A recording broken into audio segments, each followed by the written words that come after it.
Hello, welcome to a Burgundy with Tweedy video. I do in fact have more than one YouTube channel. I think the current count is something ridiculous like 5. There's this Burgundy with Tweedy, I have a channel on English Sparkling, I have a channel on pubs, but the original channel that I started on YouTube was Tweedy Outdoors, which I started about 2.5 years ago. So that was really my first foray into YouTube. That reached 1,000 subscribers in November of 2023. Once you get to that threshold, you can then apply to join the YouTube partner program, which essentially allows you to earn advertising revenue from your videos. I didn't actually switch the YouTube partner program thing on until January of this year, of 2024, so it's 6 and a bit months now that the channel has been theoretically earning money, and the grand total that I have earned to date is, and perhaps we need a drum roll sound effect for this, about £180.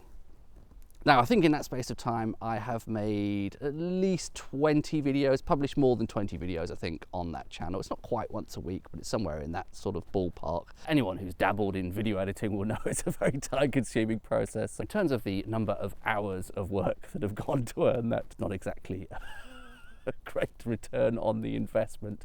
I could have spent that money on, I don't know, camera, recording equipment, editing software, something like that. But me being me, I've just blown the lot on a bottle of wine. A £180 bottle of wine. It is a Grand Cru from within Chambertin, a specific climat vineyard called Chapelle, Chambertin. It's in amongst 9 or something Grand Crus. The bits within Chambertin that are considered to be the absolute best terrain for growing the absolute best grapes and therefore making the absolute best wine. You could easily spend significantly more than this on a Grand Cru from Chambertin. Rossignol Trapet is a producer I've had wine from quite a lot, and they're actually not typically very expensive by Chambertin or by Burgundy standards. It is a 2009 vintage, so that means by this point it will have been aged 15 years. I bought this from the very posh wine shop in Mayfair, some of you may be familiar with. It's called Hedonism Wines, quite a famous wine shop in London. Absolutely vast selection of Burgundy and Bordeaux and Champagne and all the expensive stuff, basically. It seems to be a running theme on here that every now and again I get a comment about my stemware. Oh, why are you drinking that fancy wine out of a dirty glass? So as a special treat today, I brought along some proper glass. I don't normally like doing this because I'm in a public park. I'm just going to be really careful with this, and I have a sort of plastic tube to protect it when I'm carrying it about. This is almost certainly a wine that is going to need to develop over the space of a couple of hours potentially. I will have a first sip now, but let's not read too much into that initial reception. I'm guessing this will really come into its own on about glass 5 when it's almost finished. I don't actually drink a lot of Grand Cru Burgundy. I can count the number of times on the finger of one hand, I think, that I've had anything above just Premier Cru level. Generally pretty happy with the village level stuff, which, you know, most people would already consider to be a bit fancy. So that is the state of the cork, if you're interested in seeing what that's like. It looks in pretty good condition to me. I'm in 2009, 15 years old. Sorry, you probably keep getting a sunburst there. 15 years old, 2009, isn't ancient. As always, I work with challenging lighting here, but I would say that's a relatively pale colour, and I think I read somewhere that that is a bit of a characteristic of Chapelle, Chambertin in particular. Even among those other Grand Cru vineyards, it tends to produce slightly paler coloured wines. And that nose, to begin with, is rather nice actually. It is delicate, soft, sort of perfumey version of cherry, and quite floral as well. Almost slightly reminded of a Domaine Fourier, given that light extraction is relatively light and the nose is sort of delicate and pretty and floral. There is some cherry there. There are probably other red berry fruits, strawberry, raspberry kind of side of things. All pretty delicate and light and dainty. Give it a sip. That is fascinating. It somehow manages to straddle being light, delicate, but also intense. Those two things sound very contradictory. There is more fruit character coming through there, and I'm getting a lot more than just the cherry, strawberry and raspberry. Quite a fruit bowl there, possibly a hint of blueberry. Quite a hit of spice there, spice and or tannin. Going to err more on the side of spice, I think. It is really juicy, really quite fresh. I'm not getting a lot of tertiary notes. I don't think this is going particularly sous bois, forest floor, rotting leaves, none of that. There is a slight savoury note perhaps to it, slight mushroominess, but none of the other rotting leaf matter kind of aromas, which I've never really been that fond of. Getting slightly menthol notes on the nose now. Tiny hint of something smoky there on the edge of that menthol. Menthol tobacco, is that a thing? The texture of it is very interesting. Really, really smooth at the start of the sip. Incredibly silky smooth. I've never had a wine with quite that texture before, but then it does sort of flesh out a bit on the mouth. Is this sounding like word soup? Very, very silky to begin with, ridiculously so. Really light and silky, ethereal almost. But then you get the sort of juiciness following on from that, which is quite a different texture again. And then those sort of spicy and possibly tannic notes come towards the end. There's a lot going on there. I'm over here. Lovely, light cherry nose. I wish, as always I say this, I wish I had better vocabulary to describe all the different nuances of cherry. Something really fragrant. A paler variety of cherry, perhaps, not your usual dark cherries. One of those ones that's sort of almost yellowy, reddish sort of colour. Now I'm getting something almost slightly kind of meaty or sanguineous on the nose. This is doing so much.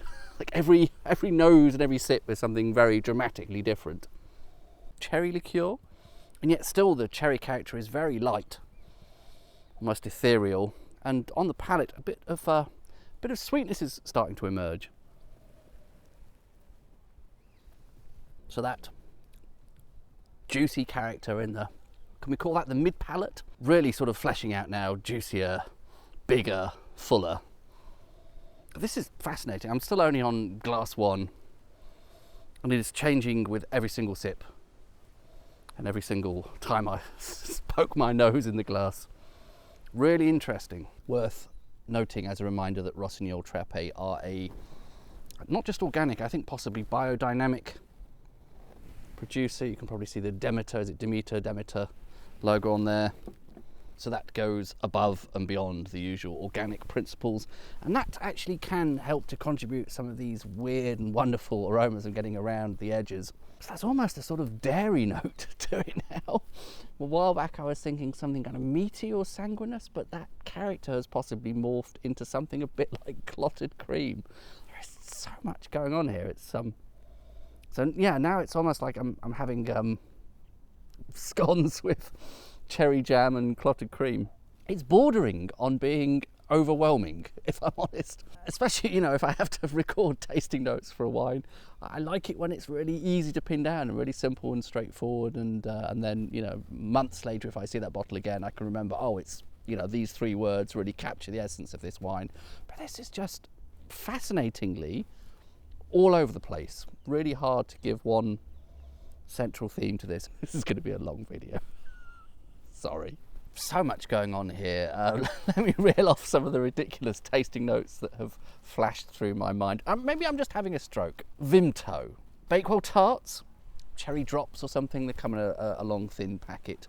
Shaoxing wine, and yet it's got this beautiful weight to it. It's sort of delicacy, very, very elegant finesse, silky, light-footed kind of a palate, really dainty in a beautiful way, not in a overly light, sort of subtle, boring way. A fairy dancing on my tongue, dropping little flavour bombs in different parts of my palate. Here's some Vimto. Water balloons filled with cherry Bakewell tart essence, clotted cream. I don't think I would want to drink something like this very often because, despite the price, but it's kind of overwhelming. It really is. I know this sounds ridiculous, it sounds melodramatic, but I actually find it a little bit over the top. If you were having this as a food wine, it would be incredibly distracting. You'd take a sip of it and, well, if you're like me, you'd sort of be there sort of stuck in a mental loop for 5 minutes trying to think, well, what is that? And oh, I've had that other flavour there and this other flavour here, and your dinner would go cold. Far too complicated, too many nuances. I obviously doth protest too much. Again, beautiful sweetness coming through on that mid palate. Now, but it's also light, so elegant, so dainty, so delicate. It's beautiful. It's just a little bit overcomplicated.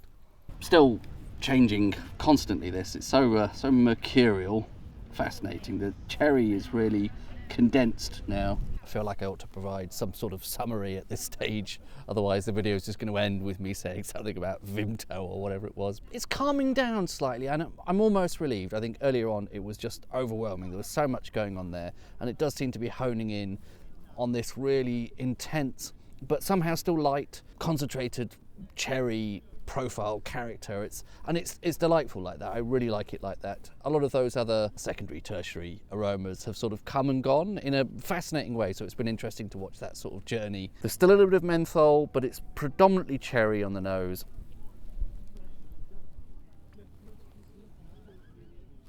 And that palate is absolutely beautiful. It's delicate yet intense. I know that sounds contradictory. Concentrated, sweet, perfumey, and just really lovely. Again, I don't know if this is something I would have very often, but it was a one-off. This has been a really interesting treat. Cheers.